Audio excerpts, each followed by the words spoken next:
Os planos espírito primordiais 2, primeira parte. Parsifal. Quão conhecida é esta palavra como tal entre os seres humanos terrenos, dos quais, todavia, ninguém possui a menor ideia quanto à sua realidade. Um poema, uma lenda. Com isso acertam se referirem àquilo que hoje sabem a respeito dessa palavra, pois, na realidade, outra coisa não é senão uma lenda que se tornou poema e que ainda se conservou como fragmento de um saber anterior. Conforme eu já disse a tal respeito, trata-se sempre apenas de pequenos fragmentos vindos de planos espirituais até a matéria grosseira desta terra, há longos tempos. Os poetas das hoje conhecidas lendas do Graal não são, de maneira nenhuma, os primeiros que se ocuparam com isso, e que, no aprofundamento de seus trabalhos, mais uma vez puderam pressentir alguns vislumbres de luz. Longe, bem longe, jaz o tempo em que as primeiras indicações sobre o supremo templo da luz e seus habitantes desceram dos planos espirituais até a terra, e, com elas, a notícia do Santo Graal. Com respeitoso assombro e infantil confiança, foi recebida outrora pelos habitantes da terra, que ainda atuavam em comum com os enteais, sem perturbação, e que de bom grado se deixavam aconselhar por estes. Sem saber, os seres humanos ajudavam por sua vez os enteais com as irradiações de suas centelhas espirituais. E assim, cada vez mais desabrochava a criação na matéria grosseira, em conjunto com as centelhas espirituais, as quais prometiam florescer maravilhosamente. Outrora, muito antes das grandes transformações da Terra hoje conhecidas, antes ainda dos seres humanos fazerem do raciocínio o seu ídolo e chegarem assim ao abandono da luz e à queda, havia uma ligação estabelecida com o supremo templo luminoso, pois os raios podiam fluir livremente até a terra e nesses raios seres humanos terrenos podiam pressentir Parsifal. Depois, porém, partindo dos seres humanos, estabeleceu-se o domínio do ídolo raciocínio, e com isso foi cortada a ligação com o supremo templo da luz, o que acarretou como consequência automática a ignorância a respeito disso, a impossibilidade de pressentir espiritualmente através da intuição. Por fim, secou também a capacidade de receptividade com relação aos enteais, e toda a vivência natural no saber a respeito dos auxiliares enteais caiu no reino das fábulas, de forma que o desenvolvimento, que até então se realizava em linha reta para cima, inesperadamente foi rompido. Se os seres humanos tivessem permanecido assim como eram no tempo por mim aludido, em que a primeira notícia sobre o supremo templo luminoso e sobre Parsifal já tinham vindo à Terra, seriam hoje de fato, em contínua escalada, senhores de toda a matéria grosseira no melhor sentido construtivo. Também nenhum ser humano teria de ser aniquilado pelas transformações que tiveram de ocorrer de tempos em tempos com o desenvolvimento amadurecedor. As grandes catástrofes sempre foram uma necessidade do desenvolvimento, mas não o extermínio de tantos povos, que até agora quase sempre ficou ligado a elas.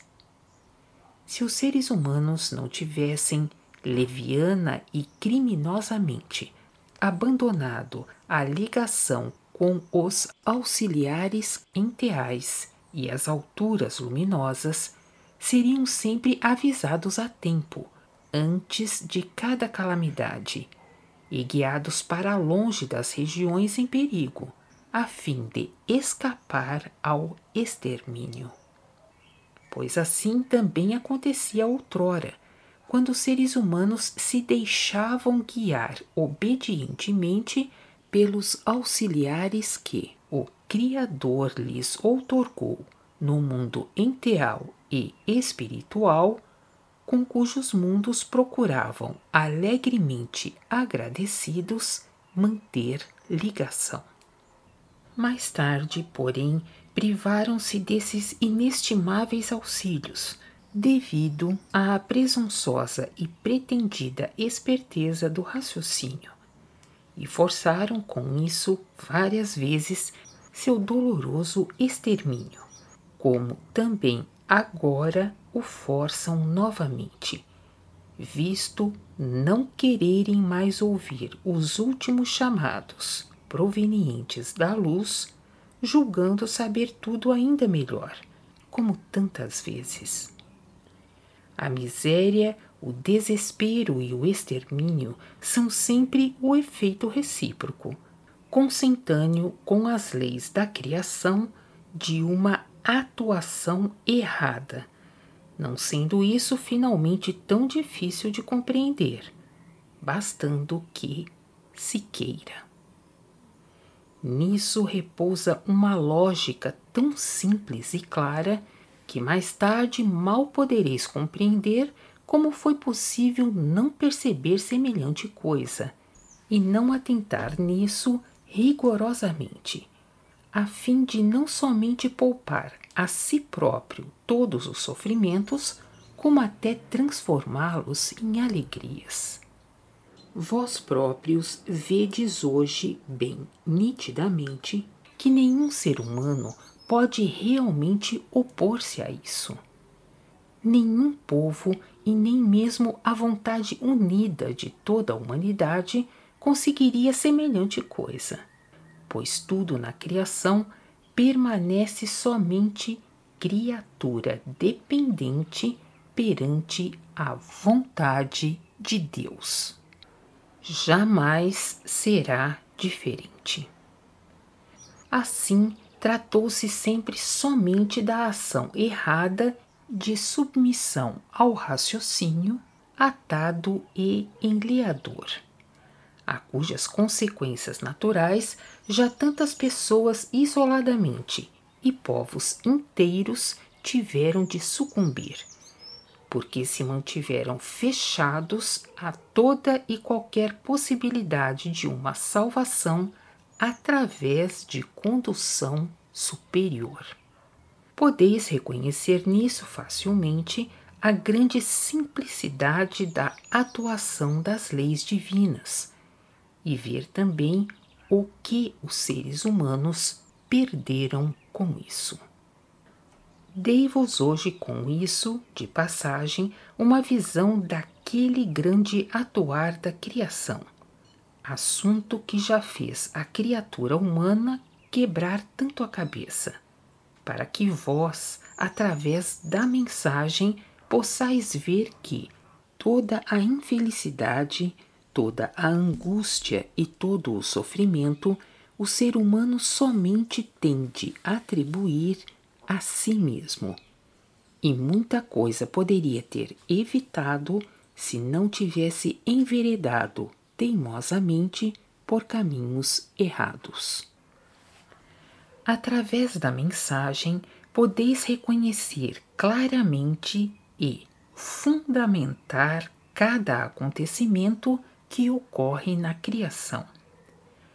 Sabeis os efeitos imutáveis das leis da criação que vos descrevi.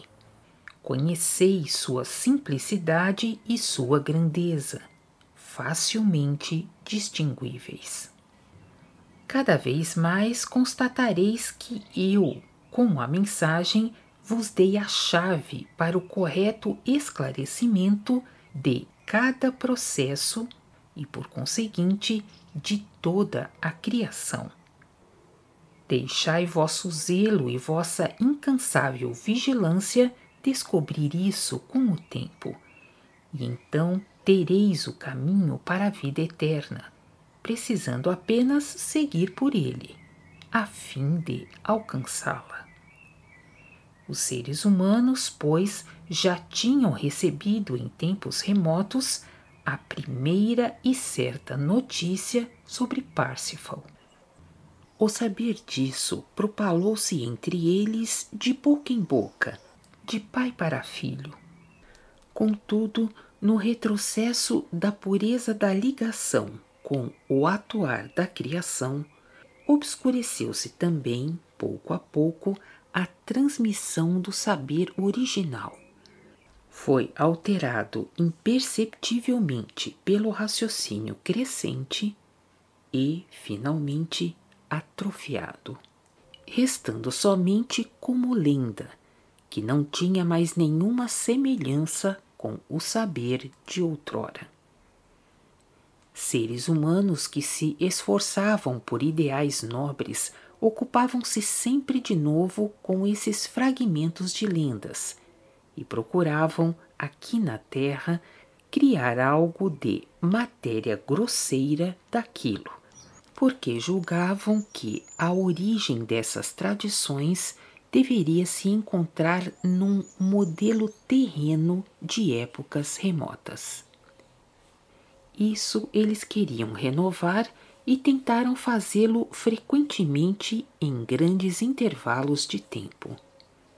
Disso decorre que, também hoje, novamente alguns pesquisadores pensam encontrar uma origem numa das pesquisas terrenas de séculos passados, sem, contudo, acertarem.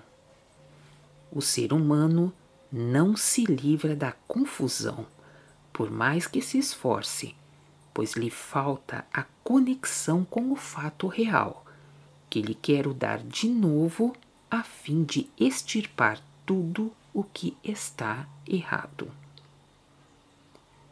Parsifal, impossível separá-lo de Immanuel, pois Immanuel está nele e atua através de Parsifal. Pode-se dizer também que Parsifal é um dos invólucros de Immanuel, formado pela rainha primordial Elizabeth, através do qual Immanuel atua no ápice da criação, que só pôde surgir através dele e que, do contrário, não existiria, nem poderia existir, pois Immanuel em Parsifal é a origem e o ponto de partida da criação.